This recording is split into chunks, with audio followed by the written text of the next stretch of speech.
Hello friends, and welcome to Liberated Living. In this video, I want to guide anyone who is struggling to access their guidance system or answers that they're seeking.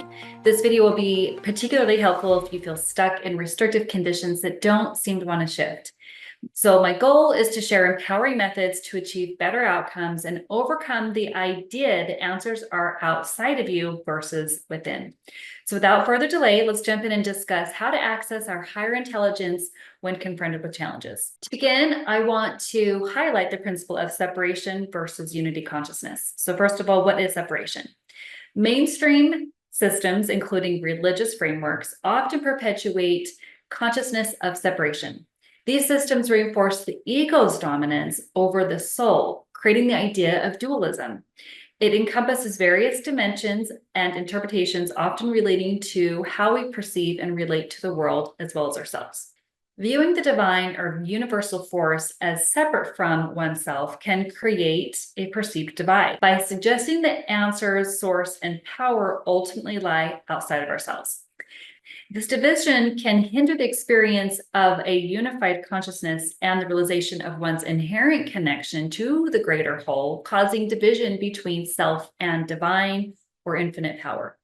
And the concept of separation or reliance on external powers can contribute to the feelings of victimhood and powerlessness by reinforcing external control, disempowering personal agency, and creating a sense of separation from one's own inner strength and resources.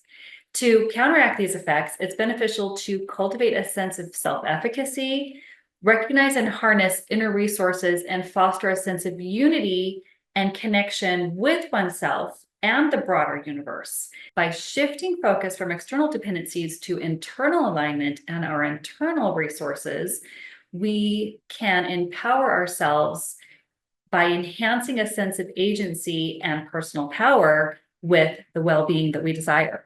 So I will delineate how this dynamic can affect individuals negatively versus empower us. So see if any of these currently apply to you. Believing in answers outside of us will reinforce powerlessness. When individuals place their hope and reliance on an external power or force, they may inadvertently give away their sense of control or power over their own lives. This externalization reinforces the belief that change and outcomes are dictated by forces outside of their influence, leading to feelings of helplessness and dependence. Second, by attributing personal challenges and misfortunes to external forces or divine will, individuals may adopt a victim mentality. This mindset can prevent them from taking proactive steps to address their issues effectively and perpetuating a sense of powerlessness, and therefore continuing to reloop that cycle.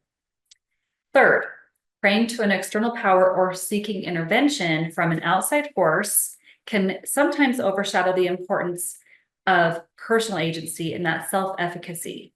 When individuals rely solely on external sources for guidance or resolution, they may neglect to develop their own problem-solving skills and personal strengths. Number 5, when individuals attribute their circumstances or outcomes to external forces, they might avoid taking personal responsibility for their actions and decisions. This detachment can inhibit personal growth and empowerment, causing avoidance and responsibility. 6, relying on external forces for guidance can limit opportunities for self-discovery and cause barriers to self-realization. Individuals may focus more on pleasing or even appeasing external entities rather than exploring their own values, desires, and purpose, sometimes to the extent of their own detriment, fulfillment, or well-being. This can come down to the principle of feeling virtuous and then sacrificing our own happiness if we feel like we're doing it for something else. And then ultimately, resentment may fester because we are compromising our own values. Number 7, stagnation and growth. So by deferring to external powers or forces, individuals might resist facing their own challenges and limitations. And this avoidance can lead to stagnation and hinder the personal development and growth that is helping us to even achieve the next level of what we're hoping to achieve. Sometimes that's what we need to bridge the gap. Number 8, a sense of separation. So praying to the external power can reinforce a sense of separation between oneself and the divine universal source. This is one that I've been addressing. This separation will exacerbate feelings of isolation and disconnection from the sense of unity or interconnectedness. Okay, number 9, we kind of already addressed this, but the belief in external rewards and the punishment system can lead individuals to act out of fear or desire for approval, rather than out of authentic self-expression and alignment with their own principles. You may relate to a number of these examples, and they're all essentially interrelated. However, when we focus more on external interventions rather than our own values and inner guidance to solve or remedy circumstances, it will be to the cause of our distress. And this is particularly common with health concerns. If we don't also address the programming that is likely the cause of our distress state, it will impact our overall holistic well-being, emotionally and physically. So I'll provide more examples of how to utilize these techniques. However, if you're looking for further assistance working through a particular challenge or a long-standing issue that hasn't seemed to budge for you, you might want to check out our 7-step panacea system to determine which step you may need to polish or that you could be missing to help gain new momentum and shift any limiting conditions that you're currently facing. So look for the 7-step panacea system in the link provided. In theology, separation often refers to the distinction between the divine and the earthly or secular. Many religious traditions speak of separation between a God or divine and the created world. Philosophers have explored social stratification, which unveils how social structures create separation through class, race, gender, and other social categories. This separation will lead to inequality and affect how individuals experience and interact with society, also impacting our social conditioning and our self-worth, therefore causing even more barriers when we are seeking the guidance. So this suggests that we're operating from the ego versus the soul. And soul consciousness entails inclusive or unity-minded. So in contrast, operating from the ego entails the exclusive or separation and a divided mind. Therefore, we won't be accessing our higher intelligence. So now I want to cover what we can do to access this higher wisdom.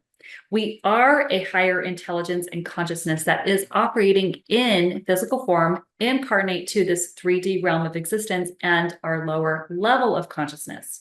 We are connected to an infinite mind and have access to our higher infinite intelligence. It's also referred to our higher self at any given moment. And because we are more than our physical form and our expressions of a higher intelligence, we can connect to an infinite mind and access our higher self whenever we wish to embody this higher wisdom. So let's recap these steps with some examples. 1, ask clear questions. Frame your questions in a specific format to receive clear answers. The way you structure your questions plays a crucial role in how you receive guidance. So aim to be in a flow state or higher vibration and detach from the outcome of how the answers will be delivered to you. This openness and receptivity is key to the insights that you seek. 2, seek guidance from higher intelligence. So when you pose a question to your higher mind, the answer will often come unexpectedly, but will resonate deeply with you. For example, you may have a higher feeling sensation. So if you need guidance on a career or finances, for instance, you might ask, what do I love doing that will serve the highest good and provide me with an ideal residual income? Being very specific, that is always with a higher mind, with higher intentions, will help provide you with answers that feel right and provide you with the resonance that you're looking for. Step 3, here's a technique if you're seeking immediate answers. So for those pressing issues, you can quickly seek guidance by asking your infinite mind, what would my higher self do in this situation? And this method will provide rapid insights and solutions. And remembering that your higher self is infinitely understanding, intelligent, and unconditionally loving will provide you always with that higher perspective and guide you towards the highest vibrational answers, steering you away from lower vibrational defaults and instead towards the highest possible answers for you at that time. I hope you gained value from this. If you're looking for an effective way that you can achieve alignment, address any current blocks, and gain clarity to align to your ideal goals or outcomes that you're seeking, you can access a free Panacea workbook. I'll provide the link in the description below. You can access it from liberatedliving.com/free workbook. If you enjoyed these tips today, like and subscribe to help this channel grow and see more tips as you need to help you gain traction on your manifestation journey. And if you'd like to check out our fully accredited holistic psychology and higher conscious programs for healing professionals, then you can get started today for half off the regular price. That link will also be provided in the description below. Thanks for joining me today, and I'll look forward to the next video, so stay tuned.